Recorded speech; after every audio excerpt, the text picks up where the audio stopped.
현재 우리는 온통 코로나19 사태로 어려운 시기를 보내고 있습니다. 이 위기는 우리에게 기회가 될 수도 있고 또 큰 환란이 될 수도 있습니다. 이 어려운 때를 우리가 어떻게 지나야 할까? 우리는 하나님 앞에 조용히 머리를 숙이고 또 하나님의 말씀에 귀를 기울이고 이때를 당해 주시는 하나님의 말씀을 찾고 귀담아 들어야 하겠습니다. 오늘 본문에는 잘 아시는 대로 엘리야 선지자 때에 이스라엘에 3년 동안 기근으로 심한 어려움을 당하고 있을 때에 엘리야와 한 여인에 대한 그런 기록이죠.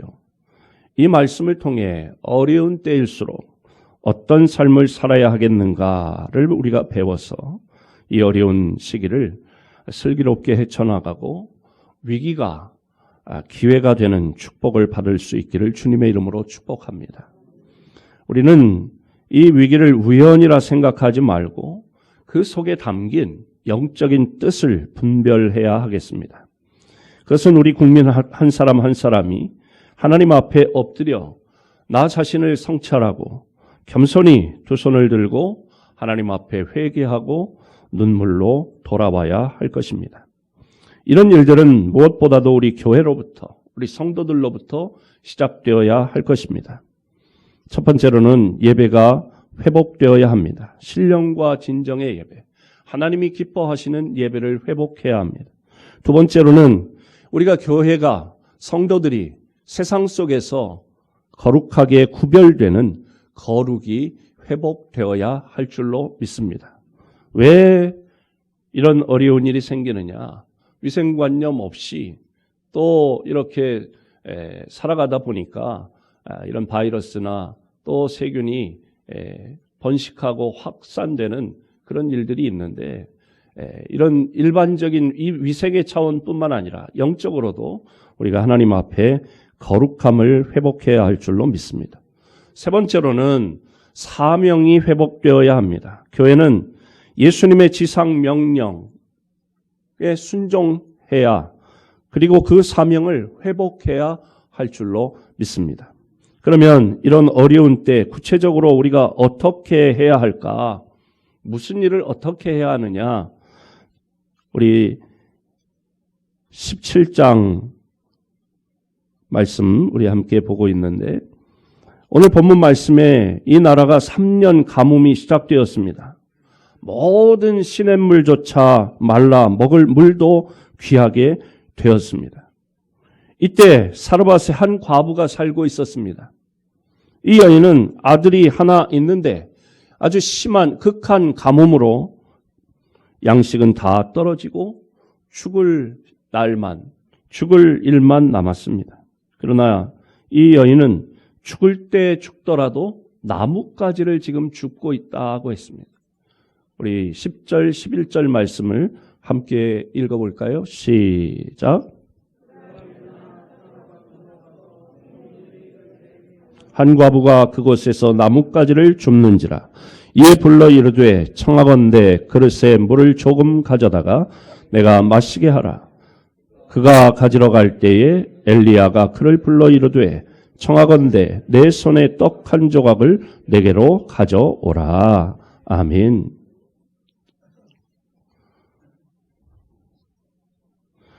한 과부가 그곳에서 나뭇가지를 줍고 있었다. 또 엘리야가 물을 좀 갖다 달라고 하니까 물을 뜨러 갔다. 이것을 보면 이 여인은 마실 물도 없는 그런 처지에 물을 뜨러 가고 있었다는, 물 구하기가 얼마나 힘들겠어요. 3년 6개월간 지금 가뭄의 때니까 물을 어디서 구하겠어요. 마치 지금 마스크 구하기 어려운 거나 똑같은 상황인 거예요. 물 들어가는 거 쉽게 우리가 그 생각을 하지 않으면 그거 별일 아니지 생각할 거예요. 근데 3년 6개월의 가뭄의 때, 지금 마지막 때거리 남았는데 그런데 나뭇가지를 줍고 엘리야 선지자가 물 좀 달라고 하니까 물을 뜨러 갔다. 우물에 물이 있을까요? 냇가에 물이 흐르고 있을까요? 3년 6개월 가뭄이에요. 물 들어가는 것도 물 구하는 것도 쉽지 않은 상황이에요. 마스크 지금 우리가 구하는 그런 것처럼 어려운 일이었다는 거예요. 그런데 이 여인은 내일의 소망을 품고 오늘 비록 상황을 보면 조건을 보면 절망적이고 모든 것 하나 풍족하거나 풍성한 것이 아니라 결핍이고 부족이고 그런 상황인데도 희망을 가지고 나뭇가지를 줍고 또 어디에 물이 있는지 모르지만 그 물을 찾아 물을 구하러 물들어 지금 가고 있었다. 최선을 다해서 일하고 있었다는 것입니다. 어려울수록 우리가 모든 손을 딱 놓고 맹 놓고 있을 일이 아닙니다. 해야 할 일은 해야 할 줄로 믿습니다. 어려운 때일수록 소망을 가져야 합니다. 그리고 일해야 합니다. 좌절과 절망을 품고 앉아있는 만큼 낭비이죠. 우리는 과거 어느 때보다도 더 부지런히 일을 해야 할 때가 되었습니다. 오래전에 제가 한 30년쯤 전에 미국에 가서 놀란 일이 있습니다. 그들은 부지런히 한결같이 부지런히 일을 하는 것입니다. 30년 전만 해도 우리나라는 맞벌이 이런 개념이 거의 없었습니다. 남성들은 나가서 일하고 여성들은 전업주부로 대부분 그런 때였습니다. 국민소득이 우리보다 훨씬 높고 선진국이지만 그들은 열심히 일을 하고 있더라고요. 이제 공항에 도착해서 이렇게 입국 절차를 받고 하는데 보니까 공항에 있는 직원들이 그 당시에 40대, 50대 그런 여성들이 참 많은 걸 느끼고 우리 한국 공항에서는 20대 그런 젊은 여성들이 공항 직원의 카운터나 이런 데 다 있었는데 30년 전에 보니까 미국에는 40, 50대 그런 여성들이 열심히 일을 하는 걸 봤어요. 그리고 그들은 일하는 걸 부끄러워하지 않았습니다. 여러분 성경을 읽어보면 게으른 것을 하나님은 싫어하신다고 했어요. 그래서 성경을 보면 일하기 싫은 자는 먹지도 말라고까지 말씀했어요. 부지런히 일할 것을 권면하고 있습니다. 우리 크리스찬들부터 부지런히 일하는 일꾼들이 되어야 하겠습니다. 세상 일에서나 우리의 직장 일터에서 일이나 주님의 일이나 열심을 품고 일해야 할 줄로 믿습니다. 두 번째로는 어려운 때일수록 사랑을 나눠야 합니다. 한 끼 양식밖에 없는 가난한 과부에게 하나님의 사람, 하나님의 종 엘리야가 요청합니다. 13절 함께 읽어볼까요? 13절 시작. 엘리야가 그에게 이르되 두려워하지 말고 가서 내 말대로 하려니와 먼저 그것으로 나를 위하여 작은 떡 한 개를 만들어 내게로 가져오고 그 후에 너와 내 아들을 위하여 만들라. 아멘. 저는 이제 이거 밀가루 조금 하고 이거 가지고 아들하고 먹으려고 해요. 그렇게 얘기했어요. 그럼 만들어라. 그런데 나에게 먼저 좀 갖다 달라. 그렇게 엘리야 선지자가 요청합니다. 어찌 보면 엘리야는 참 염치 없는 말을 했습니다. 하나님의 종이면 목사님이 됐으면 자식과 함께 마지막 이 떡을 만들어 먹고 죽으려고 하는 참으로 가난하고 불쌍한 과부와 그 아들에게 자기 입고 있던 옷이라도 벗어주어야 하는데 오히려 그 떡을 먼저 먹겠다고 달라고 하니 참으로 인정도 없고 모렴치한 그런 하나님의 종 같습니다. 만약 오늘날 제가 목사인 제가 이렇게 말했다면 여러분이 어떤 반응을 보이셨을까요? 대답이 없으시네요. 그런데 사르밧 과부는 이것을 싫다하지, 마다하지, 거부하지 않았습니다. 물 떠다 달라니까 귀찮다고, 이 가뭄에 물을 어디서 구하냐고. 오늘날로 치면 마트에 가도 마스크가 없고 약국에 가도 마스크가 없고, 없는데 어디서 마스크를 구해다 주냐고, 어디 가서 물을 구해다 주냐고. 그렇게 대답해도 아무도 비난하지 않을 그런 상황이에요. 그런데 물 달라니까 귀찮다고 물을 안 떠다 주는 것이 아니고 물도 떠다 주었습니다. 또 한 끼 양식을 생면부지의 하나님의 종과 함께 나누어 먹습니다. 그것은 쉽지 않은 일이었습니다. 이 사르밧 과부는 어려운 때일수록 남편이 있는 다른 여성들과 달리 더 어려운데, 그 어려운 때일수록 사랑을 나누어주는 그런 여인이었습니다.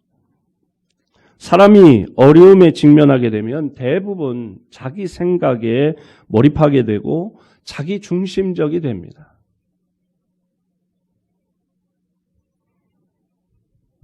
제가 어느 목사님들하고 요즘에 얘기를 하다 보니까, 지난주에 어느 교회에서 예배를 드렸는데 준비해 놓은 마스크가 다 동났다는 거예요. 그래서 제가 우리는 미리 문자를 보내고 그래서 다들 마스크를 하고 오셔서 마스크가 몇 장 안 나갔는데요. 그랬더니 뭐라 그러냐면, 부목사님이 지켜보니까 마스크를 다 하고 왔는데도 2장, 3장씩 다 들고 가더라고. 그렇게 보고가 들어왔다는 거예요. 그래서 제가, 이건 이제 다른 교회 성도들이 우리 이 홈페이지 설교를 들으면 좀 곤란한데, 우리 성도들이, 신일교회 성도들이 역시 성숙하구나, 그런 생각을 저는 하면서 혼자 코를 벌렁벌렁 했답니다. 네. 자기 마스크 있는데도 구하기가 어려우니까, 이해는 되더라고요. 구하기가 어려우니까 이건 그냥 교회에서 공짜로 주는 거니까 가져가더라, 이런 얘기가 있더라고요.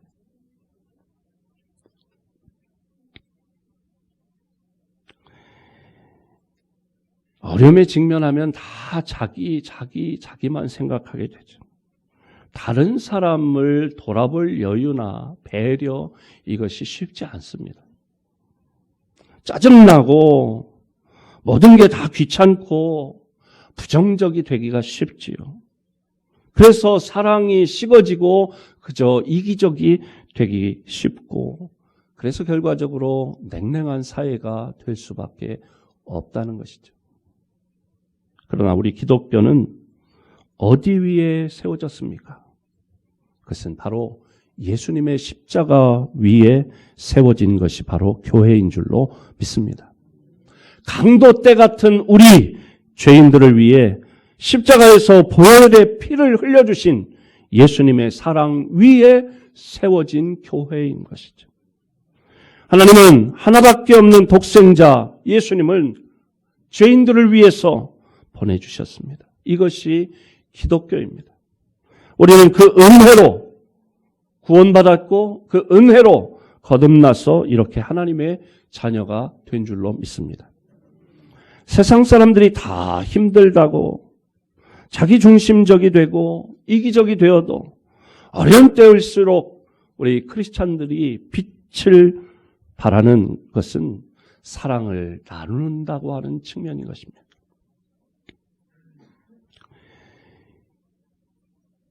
제가 유튜브에 그런 어떤 영상을 봤습니다. 코로나19 바이러스로 지금은 너무나 악명 높은 지역이 돼버린 중국의 우한. 우한은 호수가 많고 양쯔강이 관통하는 순박한 사람들이 사는 아름답고 평화로운 정겨운 도시였습니다. 그런데 지금 그곳은 이제 가장 비계하고 비위생적인 도시로 전 세계의 지탄을 받고, 지난 1월 23일자로 그 도시 전체가 봉쇄되었고, 그 지역을 지나고 들어가는 사람도 없는 유령 도시가 되었습니다. 뉴스에서는 우한 시민은 도시를 떠나지 말라고 지시가 내렸습니다. 우한의 거리에 회색으로 거리마다 그냥 칼라가 아니라 흑백 도시가 되었습니다. 거리는 한산하고 다니는 차도 사람도 거의 없었습니다. 그런데 머리끝부터 발끝까지 노란색으로 감싼 방호복을 입은 사람들이 나타났습니다. 그들은 의사도 아니었고 경찰도 아니었고 또 방역 요원들도 아니었습니다. 그들의 이름을 알 수 없습니다. 두터운 방호복에 가려 있어 그들의 얼굴은 제대로 볼 수가 없습니다. 편말에 이렇게 쓰여 있습니다. 사랑의 마스크, 세계 각지의 그리스도인들이 후원함. 지금과 같은 상황에서는 조용히 집에만 있는 것이 생명을 보존하는 그런 일이었습니다. 그런데 이 노란 옷을 입은 사람들은 바이러스가 만연한 거리에 나와서 마스크를 무료로 나눠주며 희망을 나눠주고 있습니다. 보호를 제공하는 후방도 없고 물자를 제공하는 회사도 없습니다. 오직 견고한 믿음으로 자발적으로 마스크를 나눠주고 있습니다. 그들의 손에서 사랑의 마스크를 전달받은 모든 사람들 이 한마디 말을 듣습니다. 하나님은 당신을 사랑하십니다. 한순간에 모든 사람이 공통된 이름을 알게 되었습니다. 그리스도인, 크리스찬. 그들은 마스크를 나눠줄 뿐만 아니라 불안과 공포 속에 있는 사람들에게 하나님께서 당신들을 우한 이 백성들을 사랑하신다고, 하나님께서 이 바이러스 상황 가운데서 우리를 구원하신다고, 하나님을 믿는 모든 사람은 참 평안을 얻게 된다고 전하고 있는 것입니다. 마스크를 구하기도 어려운 지금과 같은 시기에 하루만 사랑의 마스크를 나누는 일도 기적일 텐데 그들은 매일 같은 시간에 나타나 마스크를 나눠주며 복음을 전하고 있는 것입니다. 마스크 품절로 구하기도 힘든데 누가 그들에게 매일 마스크를 공급해 주는 걸까? 가장 큰 공급원은 하나님이십니다. 거의 매일 중국 각지에서 크리스찬들이 이들을 위해 그런 마스크를 제공해 주고 있다는 것입니다. 이들은 매우 특수한 그런 단체입니다. 젊은 사람도 있고 중년도 있고 가장 어린 사람은 4살짜리 어린이도 이 일에 동참하고 있다는 것입니다. 4살 꼬마도 하나님께서 우리의 피난처이세요 라는 피켓을 들고 나옵니다. 사명을 가지고 사람들 사이를 분주하게 다니며 사람들에게 희망을 전하고 그리스도의 사랑을 전하고 있다는 것이죠.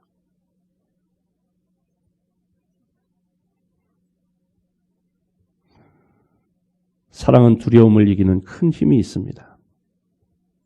어머니가 아들을 사랑하는 마음 때문에 죽음도 두려워하지 않고 아이를 보호하지요. 사랑은 죽음보다 강한 것입니다. 아직 우리 사회는, 우리나라는 죽지 않았습니다. 우리 민족이 나라를 사랑하고 또 이웃을 사랑하고 가족을 사랑한다면 이 난관은 극복할 수 있는 줄로 믿습니다. 지금도 제가 그런 생각을 해봤어요. 야, 의사, 간호사 정말 힘든 직업이구나. 늘 접해야 되는데. 그래서 의사, 간호사들 중에도 확진자가 많이 나오잖아요. 지금 대구, 경북 쪽에 굉장히 큰 어려움을 당하고 있습니다. 병상이 없다는 거예요. 그런데도 의사도 없고 간호사도 없고 자원해서 그곳을 가는 분들이 있다는 것입니다. 사명감으로 그곳에 가는 분. 걸릴 확률이 높잖아요. 또 거기 갔다가 오면은 다 알아서 자가격리를 할 뿐만 아니라 다 환영하지 않는다는 주변 사람들이. 그럼에도 불구하고 그렇게 헌신하는 분들이 있다는 것입니다. 무엇보다 우리는 내 속에서 이 사랑을 나눌 만한 하나님의 큰 사랑을 간직하고 있습니다. 이 사랑은 하나님께로부터 내가 충분히 이미 받았고 내 안에 솟아 흐르는 줄로 믿습니다. 어려운 때일수록 사랑을 나눠야 합니다. 서로 격려하고 서로 위로해야 합니다. 그렇게 수고하는 분들에게 우리가 마음의 박수를 보내야 합니다. 또 그렇게 지금 확진되었거나 또 그 가족이거나 이런 분들에게도 이겨내라고 그렇게 우리가 격려하고 위로해야 하겠습니다. 우리가 서로 어려울 때일수록 사랑을 나눔으로 극복해 나갈 수 있는 줄로 믿습니다. 세 번째로는 하나님을 가까이 하고 순종해야 합니다. 역대하 20장 20절 말씀을 우리 함께 읽어볼까요? 시작. 이에 백성들이 일찍이 일어나 드고와 들로 나가니라. 나갈 때에 여호사밧이 서서 이르되 유다와 예루살렘 주민들아 내 말을 들을지어다. 너희는 너희 하나님 여호와를 신뢰하라. 그리하면 견고히 서리라. 그의 선지자들을 신뢰하라. 그리하면 형통하리라 하고. 아멘. 여호와 하나님을 신뢰하면 견고하게 세워주시는 줄로 믿습니다. 사로밧 과부는 엘리야가 하나님의 종인 것을 알았습니다. 사로밧 과부가 어떻게 또 왜 물 떠달라면 물 떠주고 우린 물이 흔하니까 물 떠달라는 걸 대수롭지 않게 여기지만 아까 말씀드렸다시피 3년 6개월의 가뭄의 때예요. 그러니까 물 구하기가 아주 어려운 때인데 물 떠달라는데 물을 구하러 다니면서 물을 떠다 주고 떡을 먼저 달라고 하니까 떡을 또 주고 아마 엄마 심정으로는 이 마지막 최후의 한 끼인데 아들에게 다 주고 자기는 먹었다고 할 그런 상황인데 엘리야 선지자는 자기에게 먼저 달라고 이야기합니다. 그런데 그 말에 순종합니다. 어떻게 순종할 수 있었을까? 왜 순종했을까? 매우 궁금하지 않습니까? 여러분, 오늘 본문 8절, 9절 말씀을 다시 한번 읽어볼까요? 시작. 여호와의 말씀이 엘리야에게 임하여 이르시되 너는 일어나 시돈에 속한 사르밧으로 가서 거기 머물라. 내가 그곳 과부에게 명령하여 내게 음식을 주게.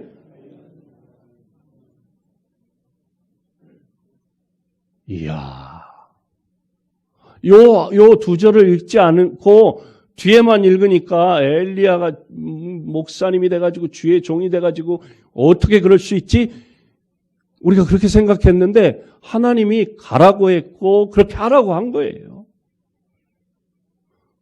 그런데 뭐라고 하셨냐? 내가 그곳 과부에게 명령하여 내게 음식을 주게 하였다. 엘리야가 사르밧 과부의 집에 가기 전에 하나님께서 그 사르밧 과부에게 말씀하셨다는 거예요. 지시하셨다는 거예요. 근데요, 제가 이 말씀을 이렇게 묵상하면 하나님이 말씀하셨다고 여러분 같으면 하겠어요? 하시겠냐고요. 지금 3년 6개월의 가뭄인데 물을 달름, 물 찾아와라. 아니, 지는 남자고 그러면 지가 찾지. 그 생각할 수 있잖아요. 마트에 가도 생수가 없고 어디 가도 없는데 어디서 물을 찾으라고 그렇게 말을 할 수 있어. 떡 달라고, 먼저 달라고. 아니, 모든 위급 상황에는 순서가 있는데, 예?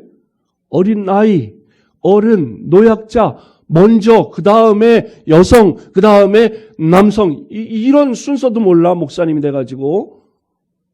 어린아이한테 먼저 주고, 여성이 먼저 먹고, 그리고 그 다음에 드셔도 될 텐데, 양도 없고, 먼저 달라. 그 말에 이 사르밧 과부가 먼저 줄 수 있었다. 하나님이 그렇게 하라고 하셨지만 우리 같으면 그렇게 순종할 수 있었겠는가 하는 생각을 갖게 되는 것입니다. 하나님의 명령이니까, 하나님의 말씀이니까 이미 엘리야라고 하는 종이, 어떤 종이, 주의 종이 자기 집에 올 것이라는 것도 하나님을 통해 알았고, 또 그가 와서 요구하는 것, 물 달라고 하면 물 주고 떡 달라고 하면 떡 주라고 하는 하나님의 말씀을 들었다는 거예요. 그래서 사르밧 과부는 엘리야가 하나님의 종인 것을 이미 알았습니다. 사르밧 과부가 하나님의 종인 엘리야의 말을 듣고 그 말에 순종하고, 엘리야가 물 달라 하면 물 주고 떡 달라고 하면 떡 줄 수 있었던 것은 이 여인이 하나님을 경외하고 신뢰하는 믿음이 굳건했기 때문입니다. 확실했기 때문입니다. 그 믿음이 있었기 때문입니다. 그녀는 어려운 때일수록 더욱 하나님을 경외하고 하나님의 종을 가까이 하고 순종했습니다. 그 당시는 다 한 가지로 치우쳐 악을 행하고 바알을 숭배했습니다. 모든 백성들이. 아합 왕도 하나님을 떠나 바알을 숭배했고 바알 선지자들이 득세하던 시대였습니다. 온 국민들, 온 백성들은 그런 시대의 흐름에 동조해서 하나님의 종은 우습게 보고 멸시하고 바알 편에 섰습니다. 그런 시대에 하나님의 종 엘리야를 가까이 하고 마지막 남은 식량으로 섬길 수 있었던 것은 참으로 귀한 믿음입니다. 사랑하는 성도 여러분, 우리는 위기와 어려움 앞에서 하나님 앞에 문제를 들고 나아가 기도해야 할 줄로 믿습니다. 이것은 오늘 말씀처럼 참으로 지당한 처사요, 가장 먼저 우리가 해야 할 태도입니다. 다시 한번 오늘 우리에게 주시는 말씀을 붙잡고 우리의 하나님 뜻이 무엇인지 각자 헤아려 참 신앙을 회복할 수 있기를 바랍니다. 그리고 소망을 가지고 열심을 품고 각자 있는 자리에서, 가정에서, 일터에서 열심히 일하고 서로 사랑하며 하나님을 더욱 경외하며 하나님의 말씀에 순종하며 나아갈 수 있는, 그래서 이 어려운 일을 당한 때 이 어려움을 속히 극복해 나가는 우리 신일의 모든 성도들이 되시기를 주님의 이름으로 축복합니다. 이 시간에 우리 함께 기도하시겠습니다. 함께 우리가 하나님 앞에 간절히 기도합니다. 하나님 아버지, 이 모든 어려움을 이겨내게 해 주옵소서. 우리 함께 소리내어 기도합니다. 하나님 아버지, 오늘 우리가 함께